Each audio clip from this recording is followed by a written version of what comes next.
What is going on, everyone? Israel back again with another review. In today's video, we're going to be looking at more trades that have happened over the MLB trade deadline. Last night, it was pretty crazy as there were 3 trades that we did not cover that we're going to talk about in this video. So let's just get right into it. So July 26th, obviously, Jeff Passan tweeted out the Dodgers are acquiring Edmed Rosario from the Guardians for Noah Syndergaard. So this was a really interesting trade between these two teams because Noah Syndergaard hasn't really had the best year. I think he's up to a 7 ERA at this point, and he hasn't really looked good at all. Edmed Rosario, once again, is really not the best player from the Guardians. I mean, he's batting, I think, around 260. He's not really the best defender, so it's an interesting trade for these teams. That doesn't really make sense in my opinion. And a lot of people were kind of confused on this one. Edmed Rosario, you know, he's, like once I said again, he's not really the best offensively. He's not really the best defensively. So that's why I don't understand they would target a guy like him. You know, doesn't really make sense. And the Dodgers also paid money. I think they paid $1.7 million for the Syndergaard contract just to like equal out how much money was going, you know,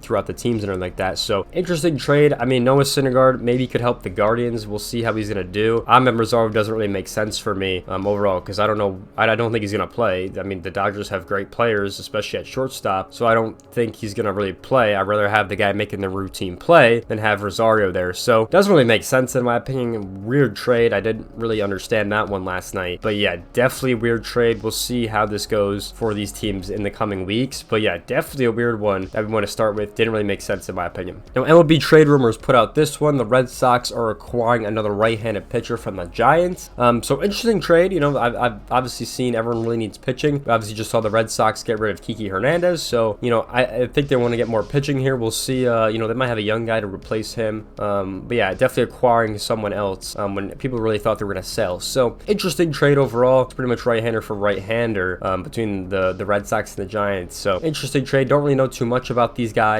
So this season he's only pitched about 5.1 innings from the pen, so nothing crazy overall. Hasn't really pitched much in his really MLB career. Only got 29.1 innings through 4 years of his career. So not a whole lot from the Red Sox guy that they actually picked up. Yeah, so not a whole lot of stats for Mauricio Rivera that they picked up. So interesting trade overall. Marquez Johnson from the Giants, he's currently an A-ball, and he's got a 6.5 ERA. So interesting trade. Once again, like it's not, you know, a crazy one, but both teams are gonna make trades or anything like that. So a little bit interesting for both sides. You know, I don't know. They probably see something in both of these guys, but very interesting. Maybe can help the Red Sox going down into the stretch. And then our last trade that shocked everyone last night, the Los Angeles Angels made a couple interesting moves. They obviously told everyone they took Shohei off the market. They're not going to trade him. They're going to try to go for the playoffs. And then a couple hours later, they finalized a deal with the White Sox to bring over right-hander Lucas Giolito and right-hander Ronaldo Lopez from the White Sox. For 2 top prospects, they get catcher Edgar Cordero and left-handed pitcher Kai Bush. So 2 top prospects. I think they're number 2 and 3 in the Angels organization. So again, some pretty top tier level players for these 2 right-handed pitchers. So pretty interesting to see if they give up their pretty much top 2 guys to try to prove their pitching for this postseason push. Right now they're 4.5 out. We'll see if they end up doing it, and it's pretty interesting that they're trying to go for the playoffs. I definitely love to see it for the Angels. I think this was the right decision. I think not trading Ohtani was definitely their first step because I thought if they trade him, there's no shot they're making the playoffs, and they're also not going to really bring in revenue like they would if they kept him. So I think this is a smart decision for them to go. Huge bomb shot on the timeline, and this can help them a lot. I mean, Giolito's been a solid player for multiple years, same with Lopez. So it's be really interesting to see what these guys can bring to the Angels as they're currently 4.5 out, you know, with an upcoming game. So definitely going to improve that team a lot. Once again, while I'm editing, another trade decided to pop off. The Brewers are acquiring Carlos Santana from the Pirates, according to sources from ESPN. With an 18-year-old shortstop, they are getting back to Pittsburgh. So interesting overall. I mean, it makes sense for the Pirates to try to get rid of some of these old veterans for young talent. This kid seems pretty good from what I've heard about him. And it makes sense for the Brewers. You know, they're trying to improve. They're trying to win this division. So makes sense for them about that. So as you see from some stats here, he's a pretty good player. You know, he's only 18. So he probably reminds me a lot of O'Neal Cruz when he was coming up. So interesting. You know, he's obviously, you know, they obviously do have another shortstop. They drafted, I'm pretty sure, last year. So a lot of good farm system shortstops in the the Pirates, so another one's going to add to the mix. So the Pirates looking really solid with a lot of prospects, I'm pretty sure, in their farm system. So this is just another one of the trade. And we'll see what Santana does with the Brewers, because, you know, they should be pretty solid when they go to the playoffs. I think they do have another first baseman there as well. But yeah, I think it's a solid trade for both sides, and we'll see how these go over the coming weeks, especially for the Brewers. Yeah, so a lot of interesting trades right here. We've obviously added to the docs. You can go ahead and look at the docs so far. Got the 3 trades added in. Let's take a look at this next article. It's with the top 14 pitchers on the trade block. I thought this was an interesting article that they put out last night. So yeah, let's take a look at this article. It's just pretty interesting. Top 14 pitchers on the trade block. And I thought this was an interesting one to look at, just because, you know, pitching is the huge thing. We've obviously seen it through all the trades. It's been pretty much for pitchers. So let's look at all these pitchers so far. Dylan Cease from the White Sox. I'm pretty sure they said they're not going to trade him, so that's why his trade, you know, actually outcome is low. I don't think they're actually going to trade him, because I'm pretty sure they said they want to keep him. Obviously, you still have control through 2 more seasons. Looking pretty solid. Maybe that 2025 season, if they don't really get anything, they'll think about trading him. But definitely was an interesting option that a lot of people brought up. Pitching really well for the White Sox this season. So definitely an interesting one. We scroll down. Blake Snell's an interesting one just because he's a free agent at the end of the year, so that's why they put a medium here. I think they've also said they don't want to get rid of him or Josh Hader, but it's also, you know, when it gets down to it, the Padres are not really in a really good position to get a playoff spot. I think they're 6 or 5 games back right now, so not really looking too solid to be able to get a playoff spot. So that's why Blake Snell's, I think, definitely up here. Next up was Justin Verlander. Now, Justin Verlander is an interesting one with the no trade clause. He has to choose the team, you know, if they actually get a deal.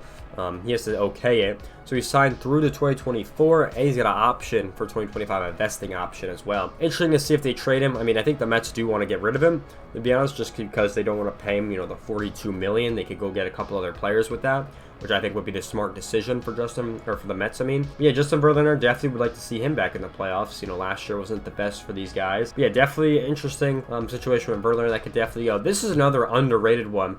Rodriguez here is another underrated one, just because, you know, the Tigers have had a really good, he's had a really good time on the Tigers. You know, he obviously got, like you said, that 5-year deal. He's got opt-outs, 3 years left on the deal, so definitely could be a guy. He's pitching really well for that Tigers squad. I mean, 2.95 ERA is really good. I mean, any ERA around 3 is like really good considered now with all the rule changes and everything like that. So yeah, definitely interesting to see if he gets traded. I don't know if the Tigers will pull the plug on him just because he's been there his whole career. So definitely be interesting to see on that. Next up, we got Marcus Stroman. Now, as a Cubs fan, Stroman, I personally would like him to stay. Obviously, he just had a bad outing. He gave up 7 runs last night to the White Sox, so not the best, but you will see what he does. He's got 1 year left on the deal. I think he's got to opt out before that, you know, 1-year deal left, so interesting to see. I don't know if the Cubs will get rid of him. You know, with them winning, it's kind of hard for them to pull the plug. Maybe they will on him, but definitely be interesting to see.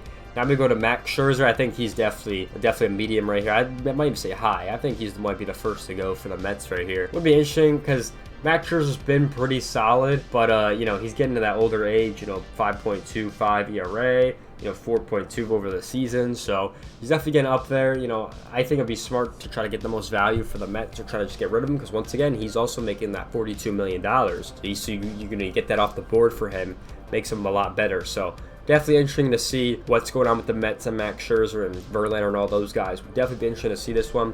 Now we get to some more interesting players right here from the Guardians. And number 7 is Aaron Savale right here. Now, he's an interesting player as well because he's also been pitching pretty well for the Guardians, but I don't know if he's going to get traded just because, you know, they have a position to be in the playoffs by winning the division. But there are a couple games back. The Twins have been on like a crazy streak. I think they won the last 8 of 12 since the break. So they've been playing some really good baseball. But yeah, 28 years old, 2.5 ERA. I don't know if they're going to get rid of him or not. Once again, controlled through 2025. So a lot of time with this kid. I don't know if they're going to get rid of him just because they have a lot of time and control with him.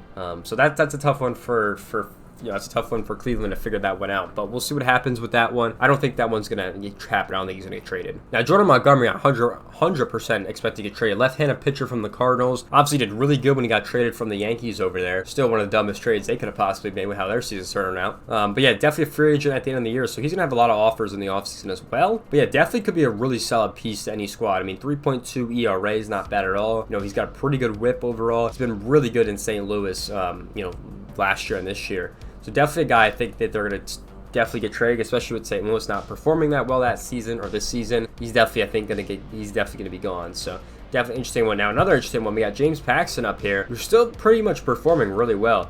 We haven't really heard too many things about Paxton this season, but yeah, he's been definitely solid since he's been on a bunch of teams, the Yankees and everything like that. Now he's on the Red Sox. 3 ERA with a pretty good strikeout to walk ratio. So he's got a medium trade likelihood for this one. But yeah, it's definitely more interesting. We don't really know if Boston, like they said, is on the buy or sell, because they did sell Kiki and then they got a guy from the Giants. So really interesting. I'm still probably thinking they're going to sell. But yeah, James Paxton's a definitely interesting one if they want to get rid of him. Now, Lance Lynn's another interesting one. He's always had a good season, it seems like. Not really this year, though. He got 6.1 ERA, but his whiff rate is really high, which is 5th highest in the MLB, which, a lot of clubs rate pretty highly valuable.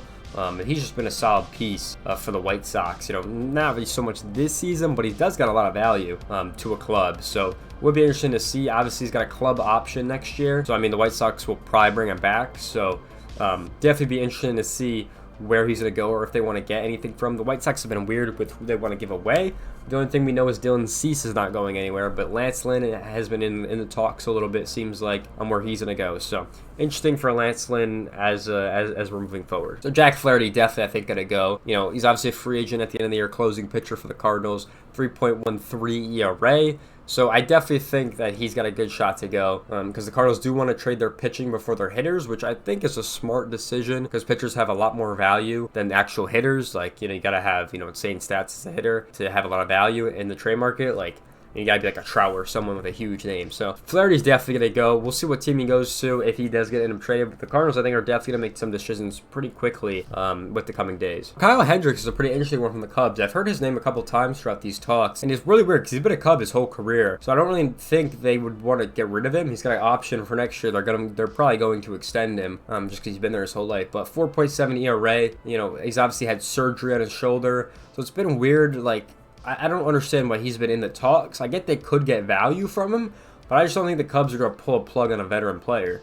They've been here his whole career, or maybe ask him first, you know what I'm saying? So it's a little weird for me that he's even getting talked about. I don't think he's going to get traded by the Cubs. I think that's kind of a weird and dumb decision. Now, Michael Lorenzen from the Tigers, once again, another really good player that he's been over there. Obviously, he's a free agent next year. The trade likelihood is high. I would probably agree with that. He's obviously a first-time All-Star. He hasn't allowed a run in July, and he's got a 2.08 ERA. So really good, solid start. He's 31 years old as well. $8.5 million deal in the offseason. So a lot of interesting things on him. He's not that expensive for another pitcher. Free agent next year. So this guy is definitely to get some talks to with the Tigers. I mean, they definitely got a lot of good pitchers on that squad they could definitely get rid of. So we'll be interested to see if they do pull the plug on him as well. Then the last one we have is Seth Lugo from the Padres. Does have an opt-out at the end of the season and then 1 year left on his deal. So Seth Lugo for the Padres, really interesting with the Padres. Once again, we don't know what a lot of these clubs are really doing or thinking. Obviously, time's ticking down. So Seth Lugo is another option for the Padres. Obviously, he's got 1 more year left on his deal if he doesn't opt out. Pretty